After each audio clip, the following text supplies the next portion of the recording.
सर्व विद्यार्थी मित्रांचं इयत्ता 6वीच्या भूगोल विषयामध्ये पुन्हा एकदा सहर्ष स्वागत। विद्यार्थी मित्रांनो, इयत्ता 6वीच्या भूगोल विषयामध्ये आपण 5वा पाठ या ठिकाणी बघत होतो। पाठाचं नाव आहे तापमान। या पाठाच्या शेवटच्या भागाकडे किंवा पाठाच्या शेवटचा भाग आपण या ठिकाणी अभ्यासणार आहोत। मित्रांनो, आज आपण या तापमान या पाठामध्ये तापमापकाबद्दल या ठिकाणी सविस्तर माहिती घेणार आहोत। आता तापमापक हा कशासाठी वापरला जातो आणि तापमापक कसा असतो आणि तो कशा पद्धतीने कार्य करतो याबद्दल आज आपण या ठिकाणी माहिती घेणार आहोत। तापमापकाबद्दल माहिती घेण्या अगोदर या ठिकाणी तापमापकाचं जे काही चित्र दिलेलं आहे त्या चित्राला पाहून दिलेल्या प्रश्नांची उत्तरं तुम्हाला या ठिकाणी द्यायची आहेत। मला सांगा की तापमापकाची जी नळी आहे ही नळी कशावरती लावलेली आहे। बघा, तुम्ही आकृती जर बघितली तर मग तुमच्या लक्षात येईल की तापमापकाची जी काही नळी आहे ती कशावरती लावलेली आहे। तर ही जी नळी आहे ही तापमापकाची नळी ही आधारपट्टीच्या माध्यमातून या ठिकाणी लावण्यात आलेली आहे। दुसरा प्रश्न असा आहे की तापमापकाच्या नळीतील द्रव्य जे आहे हे द्रव्य कोणते असावे। तुम्ही आकृती जर सविस्तर व्यवस्थित नीट पाहिली तर तुमच्या लक्षात येईल की तापमापकाच्या नळीमध्ये जे द्रव्य आहे ते द्रव्य पारा किंवा अल्कोहोल आहे। तिसरा प्रश्न, आधारपट्टीवरील आकडे काय दर्शवतात। तापमापक त्याची आकृती पाहिल्यानंतर आपल्या लक्षात येईल की एक आधारपट्टी दिलेली आहे आणि त्या आधारपट्टीवरती काही आकडे लिहिलेले आहेत। हे आकडे काय दर्शवतात बरं? तर हे आकडे मित्रांनो तापमान दर्शवण्याचं काम करत असतात। तापमान किती आहे हे दर्शवण्याचं काम, हे सांगण्याचं काम हे आधारपट्टीवरील आकडे करतात। बरं, पुढचा प्रश्न असा आहे की तापमान कोणकोणत्या एककात मोजतात। आकृती पाहिल्यानंतर आपल्या लक्षात येईल की तापमान हे अंश सेल्सिअस किंवा फॅरनहाइट या एककामध्ये मोजलं जातं। अंश सेल्सिअस आणि फॅरनहाइट या एककामध्ये तापमान हे या ठिकाणी मोजलं जातं। आता ही जी आकृती तुमच्या पुढे दिली आहे या आकृतीमध्ये पाहून सांगा की तापमापकामध्ये दिसणारं तापमान किती आहे। बघा, तापमापकामध्ये तापमान किती आहे हे या ठिकाणी आपल्याला सांगायचं आहे। तर या तापमापकामध्ये 38 अंश सेल्सिअस तापमान आहे आणि 100 फॅरनहाइट तापमान या ठिकाणी, फॅरनहाइटमध्ये जर सांगायचं असेल तर 100 फॅरनहाइट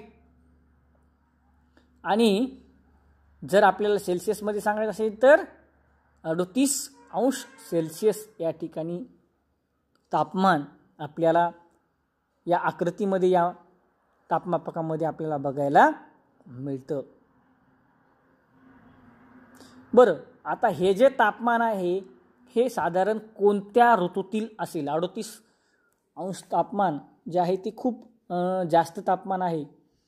तर साधारण तापमान जे असतं उन्हाळ्यामध्ये पावसाळ्यामध्ये आपण तर बघतो ते 35, 36, 30, 32 इथपर्यंत असतं। परंतु हे जे तापमान आहे हे तापमान उन्हाळ्यातील तापमान आहे।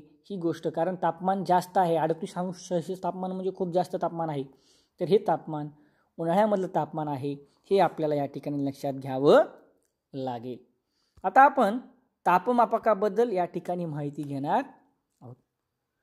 आता या तापमापकाचा उपयोग कशासाठी होतो तर हवेचे जे तापमान आहे हे तापमान मोजण्यासाठी विविध प्रकारचे तापमापक वापरले जातात आणि या विविध प्रकारच्या तापमापकामध्ये साधा तापमापक देखील आहे, जो की हवेचं तापमान मोजत असतो.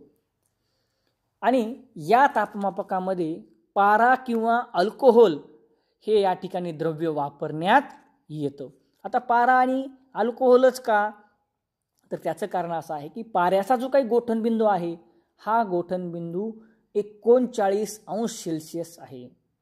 म्हणजे -39°C तापमान होईल तेव्हाच हा जो काही पारा आहे तो गोठतो.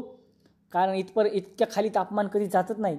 जरी गेलं तरी त्या ठिकाणी -39°C तापमानापर्यंत या ठिकाणी पारा आपल्याला तापमान दाखवू शकतो. तर अल्कोहोल जे आहे हे अल्कोहोलचा जो गोठणबिंदू आहे तो अल्कोहोलचा गोठणबिंदू हा -110 अंश आहे. बघा पाऱ्याचा गोठणबिंदू किती आहे? -39°C एवढा पाऱ्याचा गोठणबिंदू आहे. आणि